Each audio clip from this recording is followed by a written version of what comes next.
Hello everybody, welcome back to the e-learning space for MGM Higher Secondary School Bokaro. This is the first video for class 8 from the English Reader lesson 5. Lesson 5 in the English Reader is titled The Escape Plan and it is written by the very famous author Mark Twain. Let us learn something about the author. Mark Twain is the pen name of Samuel Langhorne Clemens. He was born in the year 1835 and died in the year 1910. He was an American writer, humorist, entrepreneur, publisher, and lecturer. He was lauded as the greatest humorist the United States has produced, and William Faulkner called him the father of American literature. His novels include The Adventures of Tom Sawyer and its sequel, The Adventures of Huckleberry Finn, the latter often called the Great American Novel. Today's story, The Escape Plan, is actually an abridged version from the very famous novel of Mark Twain, The Adventures of Tom Sawyer. Tom Sawyer is an imaginative and mischievous boy and lives with his Aunt Polly. After playing hooky from school on Friday and dirtying his clothes in a fight, Tom is made to whitewash the fence as punishment on Saturday. At first, Tom is disappointed by having to forfeit his day off because Saturdays are holidays for him and he has to work on a holiday. He is angry, he is upset. However, he soon cleverly persuades his friends to trade him small treasures for the privilege of doing his work. So this Tom Sawyer not only manages to trick other children to do his work, but also demands certain treasures from them to let them complete his work. So let us see what trick he applies in order to get his work done. Let us begin with the reading and explanation of the lesson. Lesson 5, The Escape Plan. Tom appeared on the pavement with a bucket of whitewash and a long-handled brush. He surveyed the fence and all gladness left him. It was Saturday and he was working. Sighing, he dipped his brush and passed it along the topmost plank, repeated the operation, did it again, saw it made little difference and sat down discouraged. Jim, the errand boy, came skipping out at the gate with a bucket, singing. So here in the first paragraph we come to know that the boy is named Tom Sawyer. He came out of the house, he has a bucket in his hand and he has a long brush. He has been given the task of painting the fence. Fence is a wooden boundary outside the house to protect the garden and the open areas. Now it was a Saturday which was supposed to be a holiday for him and he was really upset. All gladness, all happiness left him because he was supposed to be working on a Saturday. Sighing means giving a dejected sigh. He dipped his brush and passed it along the topmost plank. He started painting the fence and he repeated the exercise once, twice, thrice, but it made no difference. And this discouraged him. He was not happy with the task.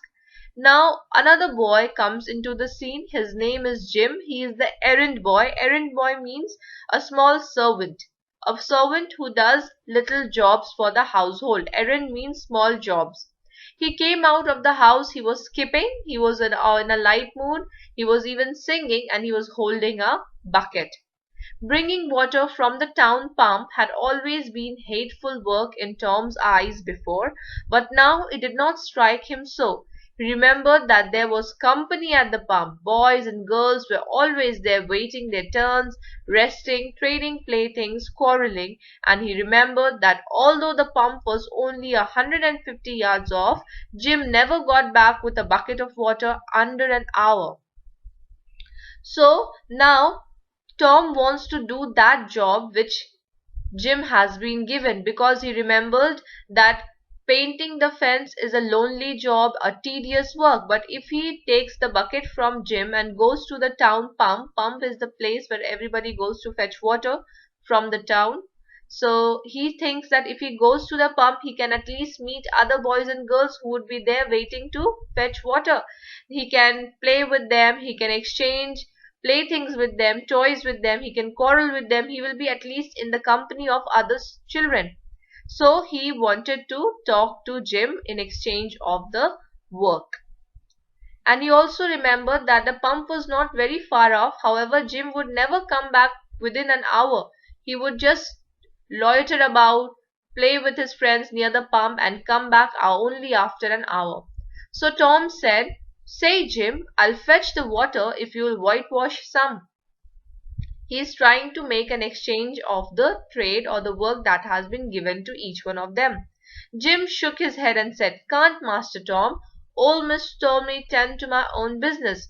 From the dialogue delivery here, we come to know that this little boy, Jim, does not really go to school because his language is old and archaic, or the belonging to the people of the servant class. So he says, "Sorry," Jim says, "Sorry, Mr. Tom or Master Tom, I cannot give you my work because Aunt Polly has simply told me to do my own work."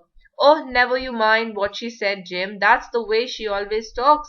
Give me the bucket. I'll be gone only a minute. She won't ever know. I'll give you a white marble." Now he tries to bribe him. He says that I'm going to give you a white marble. Marble is a plaything for all the boys, and he is tempting Jim to exchange the bucket, do the whitewash while he can go and loiter about the town pump. Tom showed him the marble. Jim began to waver. Now Jim's determination is giving away. He is also tempted a little bit to take the marble and do the whitewash while Tom can go and fetch the water. "My, that's a mighty gay marvel, I tell you." So he is quite tempted. Gay marvel means it's a wonderful thing to look at. I tell you, it's quite good. I would really want that. So it shows that he is tempted to take the marble. "And besides, if you will, I'll show you my sore toe." So even this is a point of interest for Jim. Sore toe means a toe that is hurt and has been wounded. Jim was only human. This attraction was too much for him. Means he is a human person who is actually swayed by such an offer. He put down his bucket, took the white marble, and bent over the toe with absorbing interest while the bandage was being unwound. So Tom started removing the bandage from his toe, and Jim took the white marble, he gave him the bucket, and started to look at the toe. The next moment he was flying down the street with his bucket and a tingling rear. Tom was whitewashing with vigor, and Aunt Polly was retiring from the area with a slipper in her hand and triumph in her eyes. So this happened, and the very next moment what happened? Jim was running down the street with a bucket and a tingling rear, means he has been beaten by Aunt Polly on his haunches, and Tom started quickly whitewashing again, and Aunt Polly was seen that she was retiring from the area. She was smiling and she felt victorious that she had made both these boys do their own work. But Tom's energy did not last. He began to think of the fun he had planned for this day, and his sorrows multiplied. So Tom's energy was only to show Aunt Polly that he was doing his work, but as soon as she left, his energy also left him. He was thinking that what all things he had planned for this Saturday, and his sorrows multiplied, means he became even more sad. Soon the free boys would come tripping along on all sorts of delicious expeditions, and they would make a world of fun of him for having to work. The very thought of it burned him like fire. So he also realized that after some time all the free boys, means all the friends, all the little boys of the town who do not have any work on a Saturday, will come along. They'll be happy, they will talk about the day, what all the things they did, and they would make fun of him after seeing that he is working on a holiday. And this thought made him very, very angry, burnt him like fire, made him angry. He got out his worldly wealth and examined it, bits of toys, marbles, and trash, enough to buy an exchange of work maybe, but not half enough to buy so much as half an hour of pure freedom. So he is trying to think of a way out of his work. He checks what all things he is having in his pocket, maybe some toys, some marbles, some trash, and he is thinking maybe he can give these things to some person and ask them to do the work for him or exchange their work but he also realizes that it is not enough for 1 hour of pure freedom. He has to come up with a new idea if he wants to really enjoy the day. So he returned his wealth to his pocket and gave up the idea of trying to buy the boys. So now he is thinking of something else. He put all the toys back in his pocket, all the wealth that the author mentions as.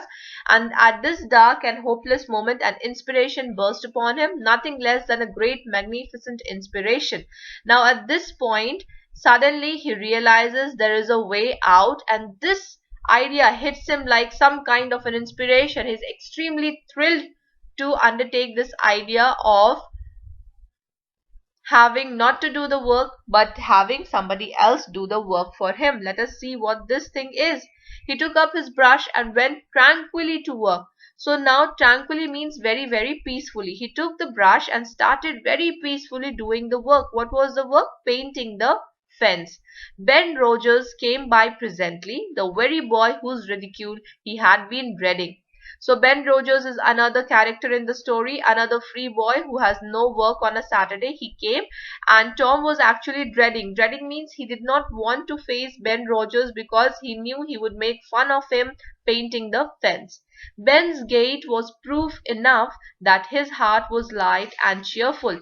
Gait means the style of walking. So Ben Rogers was walking in such a way that it showed that his heart was very light, means he had no worry or care in the world, and he was happy that he was having a day off. He was eating an apple and giving a long melodious whoop at intervals, followed by a deep toned ding dong dong, for he was personating a steamboat. So this boy, as you can imagine, is having a free day. He has no work to do, no studies to attend to, and hence he is out on the road eating an apple, walking like a carefree person, and at intervals between at alternating time, what he is doing, he is acting like he is a steamboat. He is making sounds and noises like a steamboat, and altogether he is a steamboat also, and the captain and the engine bells. He is acting as if he is the steamboat, the captain, and also the engine bells. So basically, the author wants to tell us that he is carefree, he has no work to do. Stop her, sir. Ting-a-ling-a-ling, ship up to back, ting-a-ling-a-ling. So who is saying all this? Ben Rogers, who's acting like a steamboat. Tom went on whitewashing, paid no attention to the steamboat. Ben stared a moment and then said, "Hi, you're up a stump, aren't you?" So he is making fun of Tom. He's trying to say that you are at a dead end. You are working on a Saturday. No answer. Tom tries to pretend that he is enjoying the work and he has not seen when Ben Rogers came or what he is up to. Tom surveyed his last touch with the eye of an artist, then he gave his brush another gentle sweep and surveyed the result. As before, Ben ranged up alongside him. Tom's mouth watered for the apple, but he stuck to his work. Ben said. So Tom is actually interested in the apple, and he is trying to trick Ben Rogers into doing his part of the work, that is whitewashing the fence. However, in front of Ben Rogers, he is pretending as if he is enjoying the work, and it is such a delicate work, it can be done only some kind of a master. "Hello, old chap, you got to work, hey?" Ben said.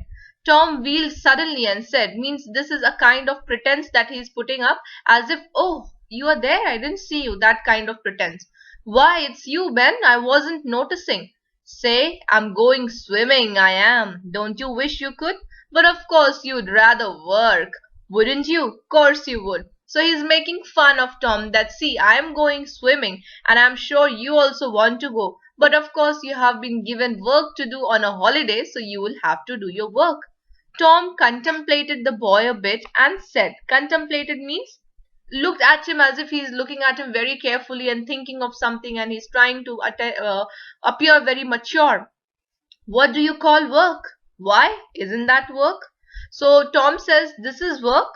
This is what you're calling work?" And Ben says, "Yes, this isn't work. Don't you call it work?" Tom resumed his whitewashing. Resume means began again, and answered carelessly, "Well, maybe it is and maybe it isn't. All I know is it suits Tom Sawyer. So he behaves as if this work of whitewashing is not actually a work for him, and even if it is a work, this work is quite suitable for a guy like Tom Sawyer. Now, this confuses Ben. He knows Tom Sawyer very well. He only enjoys the work which is actually causing him some kind of fun. So he is very much perplexed that how come a work is giving him fun. Oh, come now, you don't mean to let on that you like it? Ben Rogers tried to see into his pretense and says, no, you're pretending that you're liking it, aren't you? Because I don't believe you will actually like a piece of work like this. It's a tedious job. The brush continued to move. Means Tom continued to paint the fence without paying much attention to all the jeerings and the questions of Ben Rogers. Like it? Well, I don't see why I ought not to like it. Does a boy get a chance to whitewash a fence every day? So, Tom tries to pretend that how is he not going to enjoy the work? This is a kind of work that doesn't happen every day. Do you get to whitewash a fence every day? No, this is a once in a lifetime kind of job. He tries to pretend as if the work is so precious. And this is not a work, it is like trying to test somebody's talent. That put the thing in a new light. Now, this statement had Ben Rogers thinking. He stopped nibbling his apple. Tom swept his brush daintily back and forth, stepped back to note the effect, added a touch here and there, criticized the effect again, Ben watching every move and getting more and more interested, more and more absorbed. So now when Tom said that this isn't a kind of work that you get to do every day, Ben starts thinking and he stops eating his apple and looks at Tom. And Tom is acting as if this is such a artistic work. He paints daintily. Daintily means very, very carefully, very, very artistically. He steps back, looks at the work that he has done. Then again he thinks, no, this should be done again nicely. He criticizes the effect. Oh, I have missed a point here or there, and then repaints it. Ben is watching all of this and he becomes quite interested. Now he says, say Tom, let me whitewash a little. He is finally falling into the trap and he wants to whitewash the fence, but Tom continues the pretense. He is not going to give up so easily. He wants to build a complete plot around this trick that yes, he cannot give it to other boys easily. What does he say? Tom considered, was about to consent, but he altered his mind. He pretended as if he is ready to say yes, but then he had to change his mind because he remembered something. What did he remember? No, I reckon it would hardly do. Ben, you see, Aunt Polly's awful particular about this fence, right here on the street, you know. But if it was the back fence, I wouldn't mind and she wouldn't. Yes, she's awful particular about this fence. It's got to be done very careful. I reckon there isn't one boy in 1,000, maybe 2,000 that can do it the way it's got to be done. Now he is thickening the plot, or he is building another kind of pretense. He is saying that, see, this part of the fence is right in front of the street. So everybody will notice this fence. So it has to be done by someone who is an artist in this, who is very well adept in the art of painting, and I can't give it to you. If you do it, you ruin it. Aunt Polly is going to be very, very angry because she is very particular about this job. Yes, if it was the back of the fence, means if it was hidden from the public eye, then I would have given you a chance. But sorry, I'm not going to give you a chance of painting this part of the fence, which only maybe one boy in 2,000 can do it. So he has now made the task of whitewashing the fence even more tempting for Ben Rogers. No, is that so? Oh, come now, let me just try, only just a little.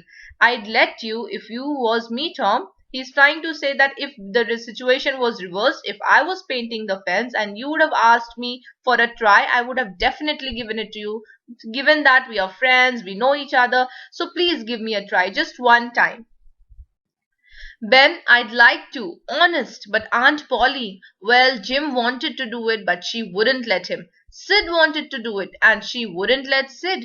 Now, don't you see how I am fixed? If you were to tackle this fence and anything was to happen to it, he continues to build on the pretense just to trap Ben Rogers in a plot. He says that Aunt Polly is going to be very, very angry if she finds out this part of the fence hasn't been painted well. You know what? Before you, Jim wanted to paint it, but she did not let him. And even Sid, the other boy, he also wanted to paint it, but she wouldn't let him do it. She has chosen me, Tom, to do this work. And I can't let you do it because now I'm in confusion. What will happen if you ruin it? Oh shucks, I'll be just as careful. Now let me try. Say, I'll give you the core of my apple. Now what does Ben do? He's trying to buy the work by giving an apple to him. He says that this core of my apple, one power portion of the apple, I'm going to give it to you if you let me paint the fence. Well, here, no, Ben, now don't, I'm afraid. Now, as soon as Tom sees that Ben Rogers is falling into his trap, he tries to push the deal a little further by saying that no, no, that won't work, a core of apple won't work, sorry, I can't give you. And Ben Rogers quickly says that, okay, you take the entire apple, the whole apple, just give me the brush and I'm going to paint the fence for you. I also want to try this. Tom gave up the brush with reluctance in his face. Reluctance means hesitance. He was showing off as if he is not wholeheartedly into the idea of Ben Rogers painting the fence, but alacrity in his heart. Alacrity means he is extremely happy. He is actually very, very happy that he has been able to trap Ben Rogers into his plan. His heart is singing with joy, but on his face he's showing as if he is not very sure of what he is doing. And while the late steamer worked and sweated in the sun, the retired artist sat on a barrel in the shade close by, dangled his legs, munched his apple, and planned the slaughter of more innocents. So this tells us that Tom Sawyer is not just mischievous, he is very, very scheming. He has plots in his mind. What is he doing? The late steamer means Ben Rogers entered the scene as a steamer boat, remember? So now he has become the person who is painting the fence, and this artist, that is Tom Sawyer, who was originally asked to paint the fence, took the apple, sat on a barrel, his legs were dangling, and started munching. And now he is planning that if Ben Rogers can be tricked into painting the fence, and that too after giving an apple to him, he can easily slaughter. Slaughter means trap other innocent boys. There was no lack of material. So we come back to the scene where we learn that he has already slaughtered many innocents, means he has trapped many boys, and how many things he had just collected as in return for painting the fence. Some boys came, they wanted to laugh at him, they jeered at him. Jeered means fun or made fun of him that he's painting or doing work on a Saturday. But he continued his pretense, he continued his act, and many fell for the trap just like Ben Rogers. And they were willing, not just willing, more than willing, means they were willing to paint also and offer certain things. What things did he? These boys, the friends of Tom Sawyer, when they actually came to make fun of him, he continued and replayed the same act that he had put in front of Ben Rogers, and they were again tricked into exchanging things in return of whitewashing the fence. And by the middle of the afternoon, Tom was literally rolling in wealth, means he had collected a lot of things in exchange for others begging him to do the whitewashing. What all had he done? He had, besides the things before mentioned, 12 marbles. Before mentioned means in the beginning of the story we know he had some wealth of his own. Now besides that, now what has he collected? 12 marbles. Part of a harp. Harp is a musical instrument. A piece of blue bottle glass to look through. A key that wouldn't unlock anything. A fragment of chalk. A glass stopper of a decanter. Decanter is a dispenser for wine. It is a container used for serving wine. A tin soldier, a couple of tadpoles. Tadpoles are young frogs. 6 firecrackers, a brass doorknob, a dog collar but no dog, the handle of a knife, 4 pieces of orange peel, and a dilapidated old window sash. Dilapidated means broken, and window sash is a part of a window, the strong metal frame. So he has collected all these things. Imagine the business that he is doing on a Saturday. He is doubling his wealth, and his work is also being done by other people. And the fence had 3 coats of whitewash on it. If he hadn't run out of whitewash, he would have bankrupted every boy in the village. Finally, the whitewash that was rationed to him had run out, means it was over, it was finished, and the fence was given 3 coats of whitewash. That was beyond the imagination of Aunt Polly.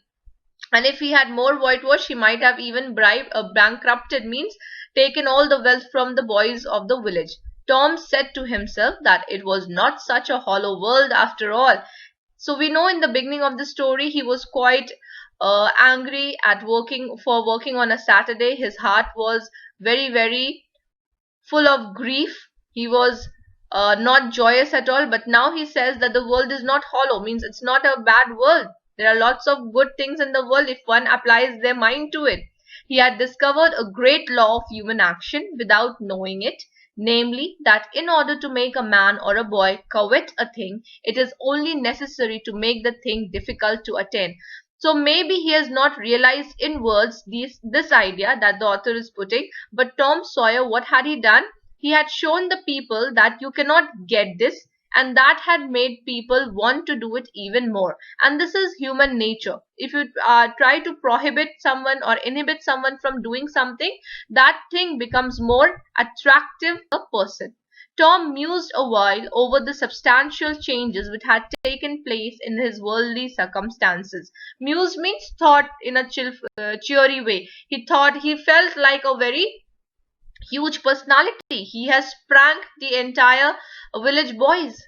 And he had not just completed his work, he has done it exceptionally well, and he was a rich boy now. He had so much playthings and wealth collected of his own.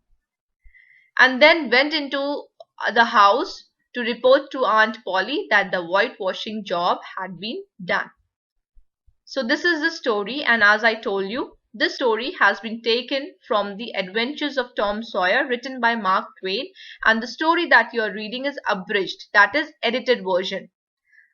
That's about it.